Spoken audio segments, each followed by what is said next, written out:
Good evening, everybody. My name is Matthew Jansons, and today we're going to do an induction on PPE safety, the correct use, and spatial awareness. So that's our point today. Now, today, just to help us with our training aid, we have a PowerPoint just to assist us, which is so we can revert back to it and do it. Yeah. So today, what we're going to be doing is an introduction, PPE safety, correct use, and spatial awareness. We're going to go through the objective, main points, come to a conclusion. Then we're going to go through questions and answers. Any question you may have, hopefully I can be able to answer them for you. And then we'll give you a feedback form and just see anything else that you'd like to add to that. So let's get started. Okay, yeah, so our objective today is the correct training of use of our PPE, which is personal protective equipment. So when we're training, when we're using our PPE, it's the correct use. So identifying some of these, we have a few here today. Ear protection and how to use it. Push back over our head. Comfort. So now I can't really hear much, but I definitely know that it's working. Eye protection, put it straight through our eyes, holding back a little bit so that we don't get our eyes on, fit back, nice and snug. So that's just a couple of real clues here. We'll also be going through a few others today, but I'll get to them a bit later on. We have also a mesh apron, which is there. We have a glove, safety boots. Then we also use earplugs sometimes. If these aren't applicable, you just put them in your earplugs. It's just a lot more small, might be a little bit awareness. Spatial awareness is another thing that we're going to have a look at. So we'll get more into it. Right now, I do have a mesh apron, which is chainmail. We call that chainmail, which is a normal term that we use. And we use this in the safety method when we're using a knife. So this would be a normal boning knife. And we use this so it stops an infliction to us, or a stab, or a slicing motion, or something like that. So we are protected by ourselves. So I think I'll go ahead and I'll go to use it. This is actually a very complex one, a complex chainmail. It's almost a full body, which we have is called chest to knee. So this will cover us on a full motion. It also has a back protection, which is through here, and the shoulders.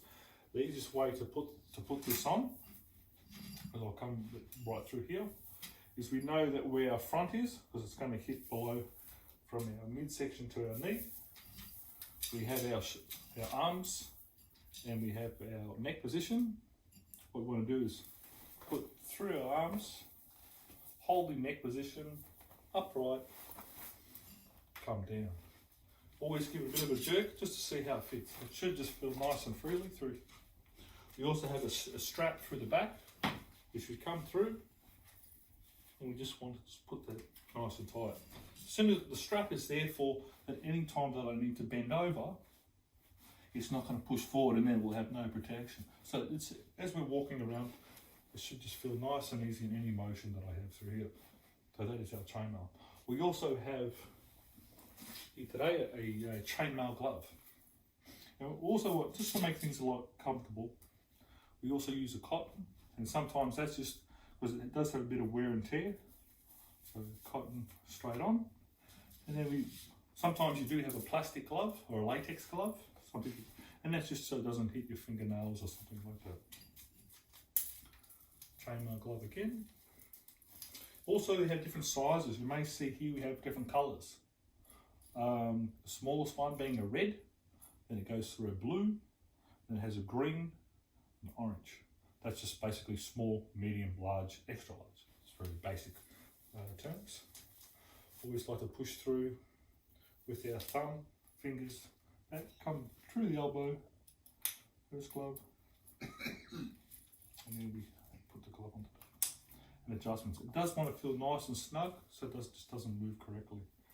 If we do need to make any adjustments, because it may be too loose or something like that, then we make these correct adjustments. So we can just put on before we even start work, I like to make just a simple observation about my equipment. And obviously this is an old one.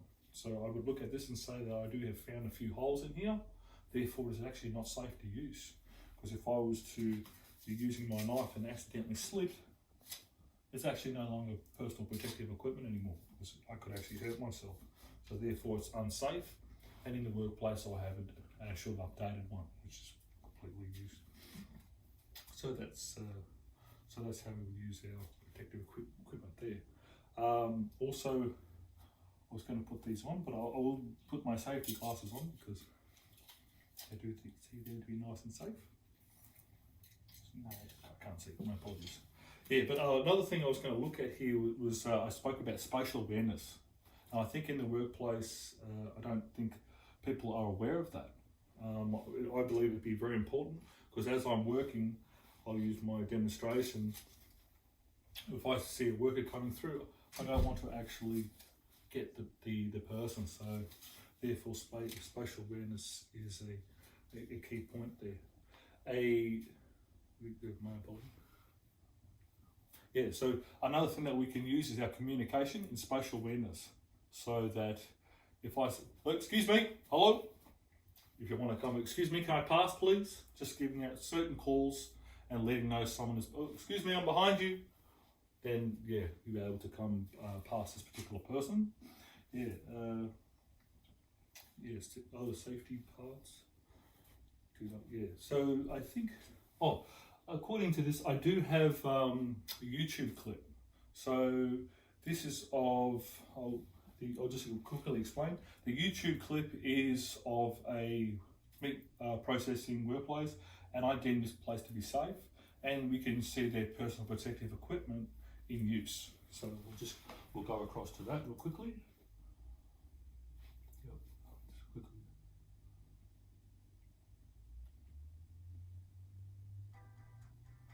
Yep, I'll just fast forward.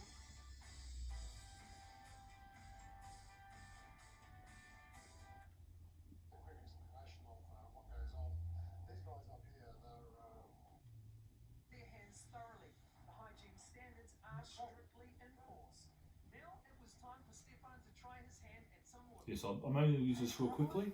You can actually see here he's wearing his. You can actually see here he's wearing his hat. He's got his earmuffs on. He's got his chainmail on. Obviously, real quickly, in this particular workplace, their policy is to wear a full-length glove, which will go past their shoulder. So now you can see that. You can see every time it's passed through here, wearing his hat, make sure everything's nice. They do have their cut-resistant gloves that I spoke about once before, in case they slipped on their knife, that they would still be safe. I am going to stop that because just for viewers watching that. And what we're going to do next is go to another clip. So this is now another YouTube clip. And you're going to see the differences, and what the difference is there is how they use, or what PPE they do use, and we're going to see if we deem that to be safe or not. So just really click on that, and then we can talk. So here we have a guy now, just real quick, you did see a carcass before, now all of a sudden he starts cutting away. He's very protected, his vision is lost. You can see he's not using any personal protective equipment at all. I don't see any chainmail. I see no cut-resistant glove. I see no mesh glove here on his non-knife hand. It's not wearing any chainmail. So I actually deem this to be, what do you call it? He can be a very competent user, as much as yeah, I can deem that he could be a very competent user, which means he can be quite skilled and experienced with a knife, but the probability of him accidentally one day not concentrating, not listening, and just accidentally, he'll slip on his knife blade as he was coming through quite fast, and one day he might just accidentally cut himself. So that's why we put that YouTube clip on, to talk about what's safe, what's not safe. Mm-hmm. Yeah, so I just will, before we go to a conclusion, I'll just talk once more about spatial awareness, as it's come to my mind, is that I'll use the demonstration with my knife, is that spatial awareness is about ourselves and our co-workers. And what we find that when we do use a knife, that we look at spatial awareness is that when we cut, we want to always stay away from our body. So that's spatial awareness with ourselves and also with another worker. And any time that I do work, I'll always, if I'm near a worker, I'll watch where their feet is. I'll have a look. If I can see their feet, I know someone's there. If I don't see their feet, I could be clear. So anytime I know I work, I've already worked out the spatial awareness of everyone around me. So in conclusion, I just like to recap on what we've talked about. We've talked about how we put it on. Does it feel comfortable? Is it too tight? Am I able to move? We've talked about the different types of equipment that we would use, protective equipment, gloves for every bit of safety like that. And we've also gone through spatial awareness. So just to think about that when we are moving around, are we safe when we're walking? And if we think that we're near someone, let them know. Or if someone's behind them, I want to talk to them. Just so I know that everyone we work with is safe. Yeah, so just open the floor to any questions that you may have that we've talked about, and I'd like to hear from you. Yeah. You only need to wear one glove or two gloves? That's a good question. They found out that we wear our chainmail, which is on our non-knife hand. So I'll use my demonstration. I love my safety tool here. So I wear the chainmail on my non-knife hand because it has the most PPE, it's most protection. The reason we don't wear a chainmail on our glove hand, so if I had a second one, is the possibility with the knife, I won't use that, is it's very easy to slip. The chainmail, once we have certain product, we'll call it blood or other contaminations on there, the sinew becomes very slippery. So when we're working, it actually can slip through our hand, therefore the knife can actually fly away from us. So the PPE there, it used to be a cotton. So you didn't see me use it today because that was the old policy, is that we would wear a cotton glove on our knife hand, and that used to be old policy, which would then give us very good protection. So we had a bit of protection and it was a good grip on our knife. The problem is, if we accidentally slipped, the knife would go straight through the cutting and the knife will keep going until it hits bone. So then cut resistant gloves were introduced so that we would wear a cut resistant glove on our knife hand. Therefore that if it did slip, okay, it might blunt our knife, but we've saved our hands. So that would be our most safe option. Oh, so you should wear a chainmail on one hand and a cut resistant glove on the other hand. Yeah, so the reason I don't have a cut resistant, they are at work at the present time, at my workplace. Today we're just doing induction. But you would always wear a cut resistant on our knife hand and our mesh metal apron, our mesh metal glove on our non-knife hand. Okay. So that would be a conclusion there. So I've got a question as course, well. You talked about clothes being too tight. Is there any issues with clothes being too loose? There's two good questions. So that's when we go for a certain point. I can give demonstrations that this particular apron is too small for me. When I first got it, it fitted me. Mm-hmm. So when I lift up like this. Yeah, but that's tight. What about loose? Yeah. So when it's too loose, it's actually going to move around too much. So as I'm working, it might slip too far, and I'll actually deem it to be unsafe because it's causing me more friction. It's actually moving. It could irritate me. It could actually be unsafe where all this will dangle. As an example, would dangle like that, and therefore a knife could hit my leg. Oh, okay. But because if it was the right size, it'd be covering my body. If it's too loose, it's now exposed to certain items. So I hope that's answered everyone's questions. Thank you I do appreciate your time. Thank you very much.